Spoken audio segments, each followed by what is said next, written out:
Capítulo de miércoles de la batalla judicial por las clases, Tato Elio. Sí, todo esto empezó con el decreto del presidente Alberto Fernández obligando a la ciudad a volver a las clases virtuales, sí, a que no haya clases presenciales. ¿Qué fue lo que pasó? Bueno, que se abrieron 3 instancias judiciales distintas. La primera fue resuelta ya por la Cámara de lo Contencioso Porteño, que es la justicia de la ciudad. Esto fue a pedido de una ONG. sí. ¿Y qué dijo la justicia de la ciudad? Dijo, no, el decreto de Alberto Fernández no puede imponerle a la ciudad si haya clases o no, así que habilitó las clases presenciales en la ciudad. Eso es lo que pasó el domingo a la noche. Exacto. Después, ayer, ¿qué pasó? El Juzgado Federal en lo Contencioso Administrativo dejó sin efecto la cautelar de la Cámara en lo Contencioso Sí, pero este porteño, es otro ¿no? fuero, es un fuero distinto. Acá fue el gobierno nacional acudió a la justicia federal, que es otro fuero. No Claro. es que la justicia federal es más que la Cámara Civil, perdón, Contencioso de la ciudad. Claro, y hay un tercer planteo, o sea, son dos. Un planteo favorece la presencialidad, otro lo niega. Ahora el tema está en la Corte, Claro. a donde fueron todos. Exacto.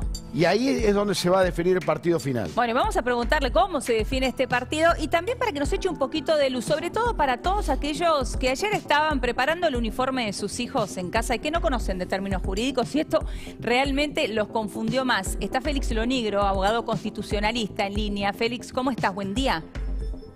Hola, buen día, Leonora. ¿Cómo estás? Buen día, Bien, Tato. muy bien. Félix, a ver, en primer lugar, ¿podés tratar de bajar un poquito la información para todos aquellos que están en casa ahora llevando a sus hijos al colegio y no conocen de términos jurídicos? Digo, ¿qué pasó?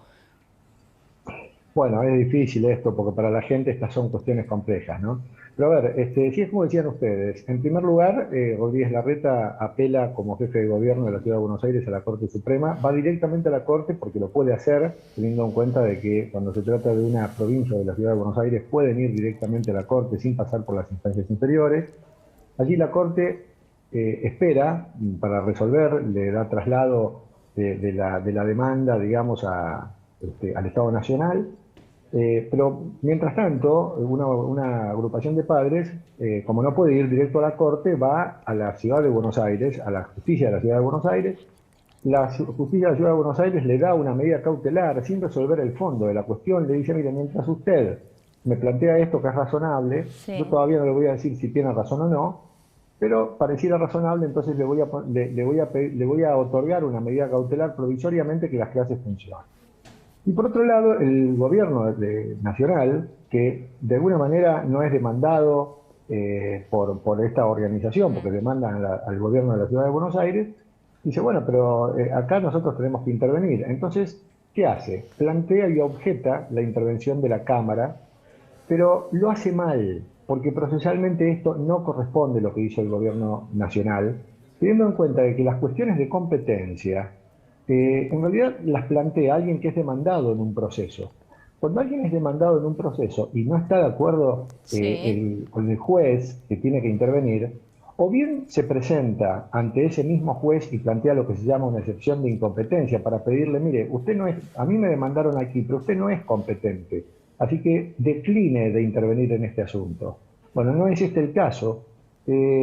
O también puede la persona demandada, en este caso el gobierno de la nación, si fuera demandado, puede presentarse ante el juez que cree que es conveniente, que es competente, y pedirle que le diga al que no lo es que se inhiba de intervenir. Entonces, por eso digo que esto es un poco complejo. Pero lo que hizo el gobierno nacional está mal, porque es presentarse ante un juez, no para pedirle que intervenga él, sino para pedirle que ese juez, que es un juez federal, le diga al juez local... Claro, pero era otro fuero, Félix.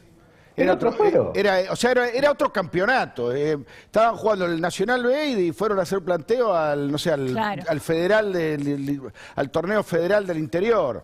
Bueno, lo que hizo el gobierno, lo que hizo Furnari, que es el que ahora ordena que la medida cautelar de la justicia porteña quede sin efecto, es una barbaridad jurídica para un juez que tiene cierta experiencia. En realidad, para mí es prevaricato, es una alevosa y premeditada mala aplicación del derecho, porque él debió abstenerse de intervenir. Él, de esta manera, está haciendo suponer a la sociedad en general que la justicia federal es superior a la justicia local de cualquier provincia, y esto no es así. Eso es importante Entonces, destacarlo porque era el argumento ayer del gobierno, y la verdad, extraoficial, ¿no? Y la verdad que no es así, son distintas jurisdicciones, distintos ámbitos de aplicación. Ahora, esto finalmente va a llegar, ya está en la Corte. ¿Esto significa una presión extra para la Corte, Félix? Sí, claro. La Corte, frente a este escándalo de competencia, porque además no hay que olvidarse que cuando hay un problema de competencia entre dos tribunales diferentes, justamente está previsto un recurso para que sea la Corte quien intervenga. Así que la Corte ya mismo, frente a esto, tiene que, yo diría, llamarlo entre comillas, ponerse los pantalones largos o ponerse la 10, como dicen algunos, y decir, bueno, esto lo vamos a solucionar nosotros en la causa que inició el gobierno de la Ciudad de Buenos Aires. Pero tiene que ser inmediato, porque si no se va a producir este escándalo, y a mí me parece bien lo que hace la justicia, el jefe de gobierno local, que dice, no, yo voy a seguir con la presencialidad, le tengo que atender a lo que dice la justicia porteña. Claro. Pero Félix, es un escándalo esto. Félix, Sí. te pregunto como experto, como estudioso del tema, se habla que la decisión que toma el gobierno de la Ciudad de Buenos Aires es que se ampara en un decreto de 1958, ¿no?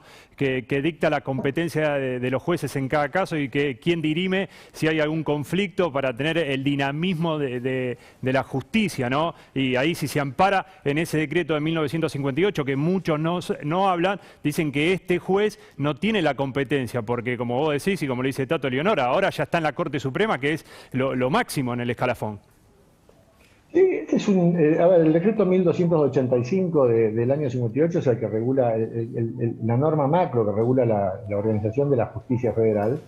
Y bueno, es cierto, por ese lado es por donde tiene que ir el gobierno de la ciudad, porque si no, de lo contrario, ¿qué hace, por ejemplo, en este caso es el gobierno de la ciudad, pero qué hace una persona cuando advierte que tiene dos órdenes diferentes, de un juez y de otro? Bueno, alguno tiene que atender, y bueno, yo me quedo atendiendo a uno, que es en este caso el de la justicia porteña. Porque además es una potestad que le corresponde al gobierno de la ciudad, y el decreto de Alberto Fernández, avanzando sobre una potestad local, es claramente inconstitucional.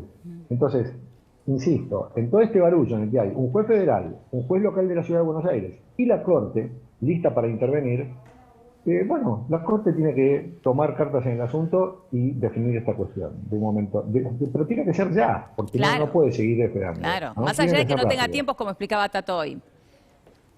Y bueno, y justamente por eso, la Corte a veces maneja los tiempos diciendo, bueno, intervengo, no intervengo, bueno, pero ahora la tensión creció a tal punto que la Corte tiene que funcionar como mediadora. Gracias, Félix. La seguimos. Un placer, gracias a ustedes. Gracias.